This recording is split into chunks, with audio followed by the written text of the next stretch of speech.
Hello, everyone. I'm Marilyn, and at 28 years old, some pretty significant events have shaped my year. The highlight, of course, was my wedding, a joyful celebration that marked a new chapter in my life. However, alongside my marriage, another unexpected event took place. My father-in-law, Bobby, chose this occasion to announce his divorce from his rather difficult wife, Janice. Surprisingly, instead of being upset about the spotlight shifting, my husband and I were quite pleased with Bobby's decision. Let me backtrack a bit and share our story. Samuel, my husband, and I have been acquaintances since middle school, but it wasn't until our senior year in high school that we started dating. Before then, we were best friends, which made transitioning into a romantic relationship feel completely natural. Interestingly, our parents had never met each other before because Samuel and I usually hung out at school or local parks rather than at our homes. About 5 months into our relationship, Samuel and I decided it was time for our families to meet. My parents were eager to meet him after hearing so much about him.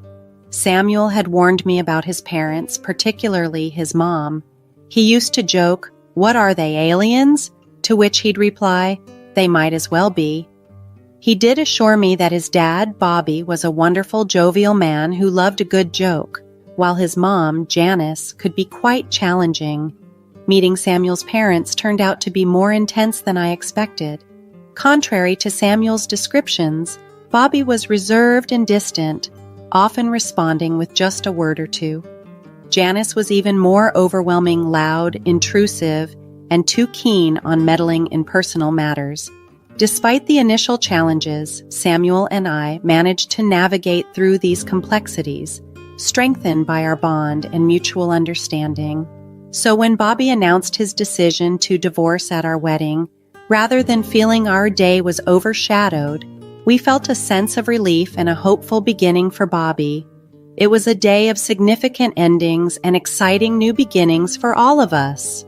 Janice had a way of speaking without any filters, blurting out whatever thoughts crossed her mind.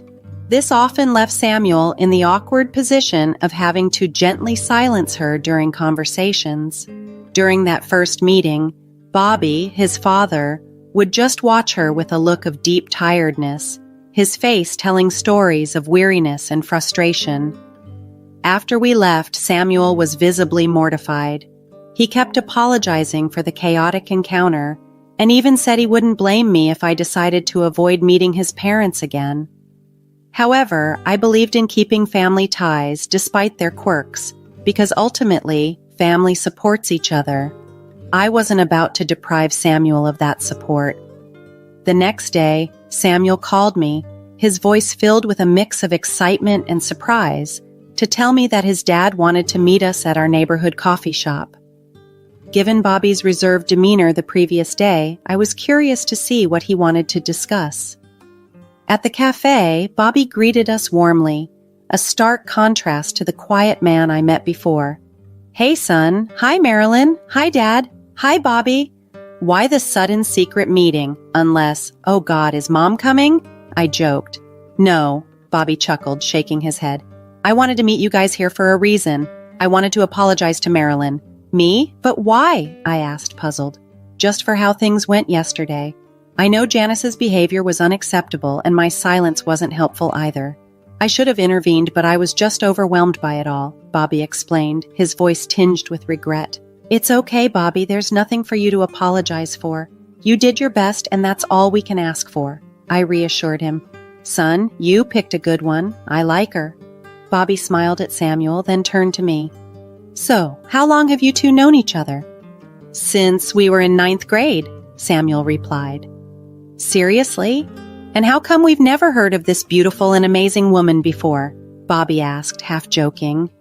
"You saw why last night, Dad," Samuel said with a wry smile. After our conversation, we spent some more time together.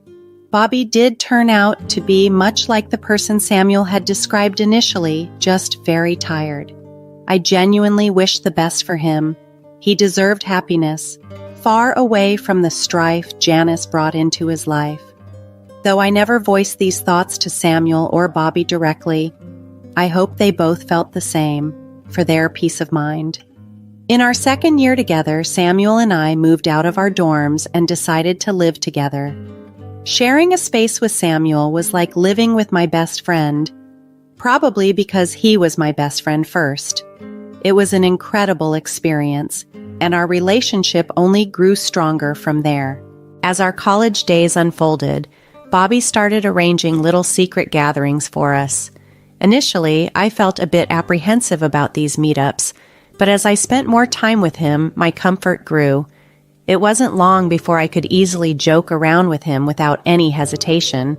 Bobby was truly proving to be a wonderful person in our lives.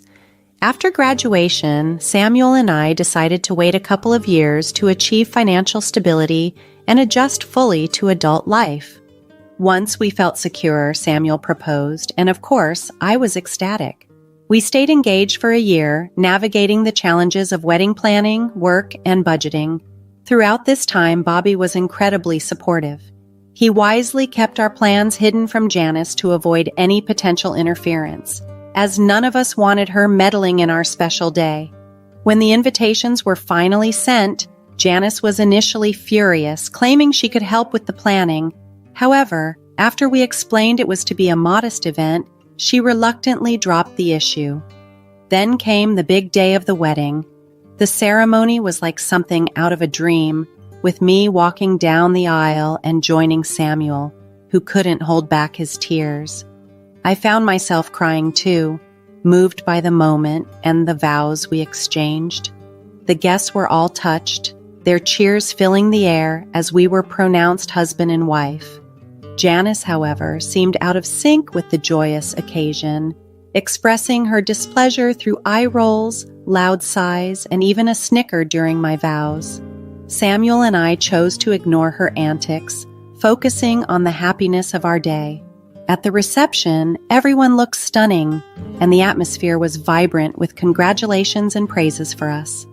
We started the evening with our first dance, followed by rounds of drinks, creating a festive mood.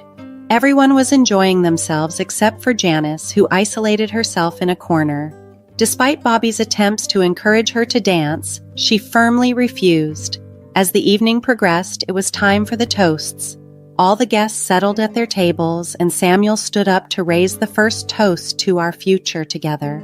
Everyone listened intently, reflecting the love and support that filled the room, making it a night to remember, undiminished by any sourness from the fringes. After Samuel's heartfelt toast, it was my turn to speak. We were both visibly moved, our eyes misty with tears, which only multiplied as our maid of honor and best man shared their speeches. The room was filled with laughter and cheerful tears, a perfect blend of emotions making the day unforgettable. However, as the time for Janice to give her toast approached, my heart started to race. Given her past attempts to undermine our wedding, it was a relief that we had preemptively arranged for security to keep a discreet eye on her. As Janice stood up to speak, Samuel and I instinctively held each other's hands tightly. Despite our nerves, we hoped for the best. After all, this was an important day for her too, and deep down, I knew she wouldn't want to miss her son's wedding or mar it too badly. Hello, everyone. I'm so glad to be here. For those who don't know, I'm Samuel's mother, Janice began, her voice carrying through the room. It's truly a pleasure to attend my baby's wedding. However, if Marilyn had let me help plan, I would have invited more people, but it's their big day, so I'll let it be. She paused, her next words hanging in the air. I'm happy my son is happy. I just wish he'd found someone a bit more appealing. No need for gasps. I'm sure it crossed your minds. But here's to us welcoming, well, not the fairest into our family. There was an uncomfortable silence, then murmurs. Before anyone could react further, the microphone was taken from her. Standing there, I felt a mixture of shock and relief as Bobby stepped up, his voice calm but firm. No, Janice, that's not appropriate, he interjected smoothly. But let's focus on the positive here. Samuel and Marilyn, I am truly happy for you both. Marilyn, you are an incredibly strong and brilliant woman. You've handled everything with such grace, it's admirable. I'm also overjoyed to see my son so happy. It's been a long time since I've seen him this joyful. Bobby continued, Today is about celebrating love and family, and I'm glad we can all be here to do just that. I know not everyone may see it the same way, but today, we welcome a beautiful new member into our family, both inside and out. His words helped to soften the tension, redirecting the focus back to the joy of the occasion. His intervention was a reminder of the resilience and love that had defined our relationship in this special day. As the wedding reception continued, the atmosphere shifted dramatically when Bobby stood up, his voice firm as he addressed the crowd. I know we're here to let go of the past and embrace the future. In that spirit, he said, holding up a stack of papers, here are divorce papers for Janice. The room fell silent for a moment before he continued. I'm done tolerating how you've treated Marilyn. I don't want to deal with this anymore. And I believe Samuel and Marilyn and probably everyone here would agree it's time for a change. The crowd, sensing the gravity and also the relief in his statement, erupted in cheers. Janice, stunned and on the verge of tears, made a move to grab Bobby's arm, possibly to confront him. But Bobby skillfully sidestepped her advance and walked back to his seat. Samuel and I were floored. I can't think of a better word to describe our reaction. I was deeply hurt by Janice's earlier comments and had already signaled to security to intervene, but Bobby's bold move left us both stunned and, in a complex way, relieved. Janice, now clearly losing her composure, began to scream about how I had manipulated everyone's perception of her. She even climbed onto a table, shouting about how everyone would regret their decisions. This spectacle was too much, and Samuel quickly signaled for security to intervene. Janice didn't go quietly, resisting as she was escorted out, her protests becoming louder and more frantic with each step she was taken away.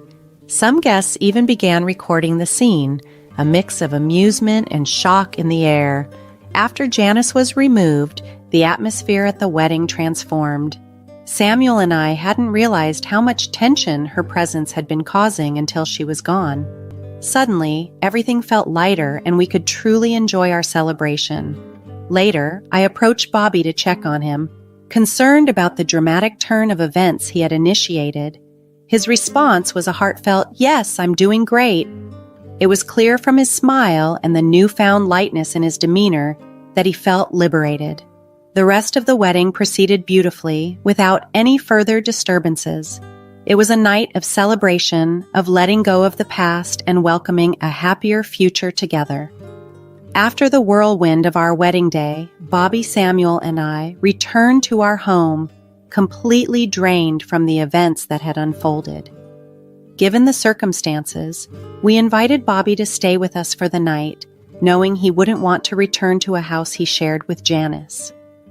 The next morning, we gathered in the kitchen over freshly brewed coffee. "Good morning, Bobby. Did you sleep well?" I asked as Samuel and I joined him at the table. "Ah, here come the newlyweds. Yes, I slept quite well. What about you guys?" Bobby replied with a warm smile.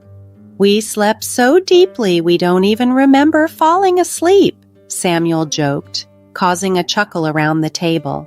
"That's good, but I do have something I need to ask you too," Bobby said, his tone turning a bit serious. "I was up for a while last night thinking, I'm not sure if I overstepped yesterday causing that scene at your wedding. I'm sorry if I did." "Oh no, Bobby, it's all okay. Honestly, I was relieved that you stood up for me," I assured him, placing a comforting hand on his arm. "Yeah, and we don't mind the scene, especially when it helped remove the most toxic presence in our lives," Samuel added, his voice firm. "I'm glad you feel that way. I was just so tired, you know. I've been covering for her for so long, dealing with her nonsense even longer," Bobby admitted, his gaze drifting off slightly. "Why did you stay with her for so long, Dad?" Samuel asked, concern etching his features. If I'm being honest, I was ready to leave, but then she got pregnant. I couldn't bear the thought of you growing up without a father, and I always wanted a child. I did my best to shield you from your mother's antics and ideologies. I thought if I could stick it out this long, I could keep going. I got used to her, and change seemed terrifying. But when you and Marilyn got together, her behavior worsened, and that's when I knew I couldn't continue, Bobby explained, a mix of relief and sadness in his voice. You have nothing to apologize for, Dad. You've done your best all my life, sacrificing so much for me. The least I could do was support you in letting go of your biggest burden on a day when I was starting a new chapter of my own. Samuel responded, his voice thick with emotion. As the conversation continued, I found myself tearing up. Bobby was truly the kindest man, enduring so much for the sake of his family. It was a poignant reminder of how deeply habitual toxicity can become normalized, making even the thought of change seem daunting. From the depths of my heart, I was genuinely happy for Bobby, witnessing a moment of pure emotional connection as he and Samuel shared a heartfelt hug. Energized by the positive changes, the three of us decided to dress up and go out for breakfast. Over morning coffee and waffles, I finally got to see the cheerful, optimistic man Samuel had always talked about. It was a revelatory experience to witness just how much of Bobby's spirit had been dampened by Janice's influence. Our return home was filled with laughter and lighthearted banter, but this cheerful atmosphere was abruptly cut short. As we pulled into the driveway, we saw Janice waiting at our doorstep, her expression furious. The sight of her instantly dampened our spirits. Despite our relief at her impending absence from our lives, none of us were prepared to face her again so soon. Reluctantly, we invited her in, hoping to resolve whatever issue she had brought to our doorstep. Before any of us could speak, Janice, glaring intensely, pointed a finger at me. You are the reason my family is falling apart. You've been nothing but a thorn in my side. It wasn't enough to take one man from my life. You had to influence both. Mom, do you realize how insane you sound? Samuel interjected, his voice firm. Look at what your behavior has driven Dad to. If you're here to yell and blame Marilyn, clearly you haven't learned anything from yesterday. Janice's anger did not wane. I didn't come here just to confront Marilyn. I came to talk to you too. What did you think you were going to achieve by pulling a stunt like that at the wedding? You call me ugly and throw what? Fake divorce papers? Bobby, who had been silent, finally spoke up. Janice, that was no stunt. Those papers were real. I am asking for a divorce because I'm exhausted by your behavior, and I meant every word I said yesterday. You're divorcing me because I'm ugly? You spent years pining after me. You know I'm not ugly. Besides, if Samuel can stay with Marilyn, surely you can overlook my appearance. Do you hear yourself? You might not be ugly on the outside, but your personality is another story. You are mean, entitled, and frankly, it's embarrassing to be associated with you. The conversation was tense, with each word revealing the deep cracks in their relationship. It was clear that Bobby's decision, though painful, was aimed at finding peace after years of discord. I'm glad I was once drawn to you because it gave me Samuel, but I do regret staying with you after he moved out, Bobby confessed, his voice tinged with a mixture of relief and regret. You can't be serious right now. Please don't leave me, Janice pleaded, her desperation clear. I tried my hardest to cope with everything. I was prepared to endure this for the rest of my life, but seeing how happy Samuel and Marilyn were made me realize I was sacrificing my happiness for nothing. Your harsh words towards Marilyn only confirmed my decision. Bobby continued, I wanted to wait until we got back home, but I just couldn't. Mom, none of us want this toxicity around. Could you please leave? Janice, now visibly shaken and angry, retorted, I will make your life hell, Marilyn. Believe me, this is all your fault, and I will make you pay for it. That's enough, Bobby said firmly. I'll come pick up some of my things tomorrow, but after that, I expect you to only contact me through my lawyer. Goodbye." With that, Janice left, and despite the tension, the departure was relatively calm. I was disturbed by her audacity to come to our home just to hurl accusations, especially when I had done nothing to provoke her. After she left, Bobby, Samuel, and I decided we needed to relax and not dwell on the negativity. We opted to watch a TV series, enjoying the lighthearted laughter and the comfort of each other's company. Later that night, Bobby cautiously asked if we felt he had overstepped by assuming he could stay with us until his divorce was finalized. We quickly reassured him that he was welcome and that we were with him every step of the way. It was refreshing to affirm our support, especially after all the drama. In the following weeks, we accompanied Bobby to the courthouse several times. Janice attempted to claim a significant portion of Bobby's assets, but their prenuptial agreement made her efforts futile. It was a trying time, but having each other's support made it more bearable. I was truly grateful to have such a steadfast and kind man like Bobby in my life, and I felt lucky that amidst the chaos, we could all lean on each other. After the divorce was finalized, Janice's behavior didn't improve. It escalated. She began showing up at our house to harass us, which left us no choice but to involve the police. Based on their advice, we secured a restraining order against her. It was disheartening to witness Janice's downfall, but it seemed like a natural consequence of her actions, karma, as some might say. Currently, Bobby is in the process of moving back into his house, which Janice has vacated, taking her belongings to an unknown destination. Samuel and I have been helping Bobby move back and settle into his familiar space. Surprisingly, Samuel has handled his parents' divorce better than most might expect. His mother's behavior towards me only deepened his aversion to her, while his father's courageous stand on my behalf has only strengthened their bond. Now, as we all move forward, it's clear that we're all in a better place. This ordeal has taught me a powerful lesson about the impact that others can have on our mental well-being. It's crucial to surround yourself with people who care about you and uplift you, a lesson I hold close as we rebuild our lives together, filled with support and love for one another.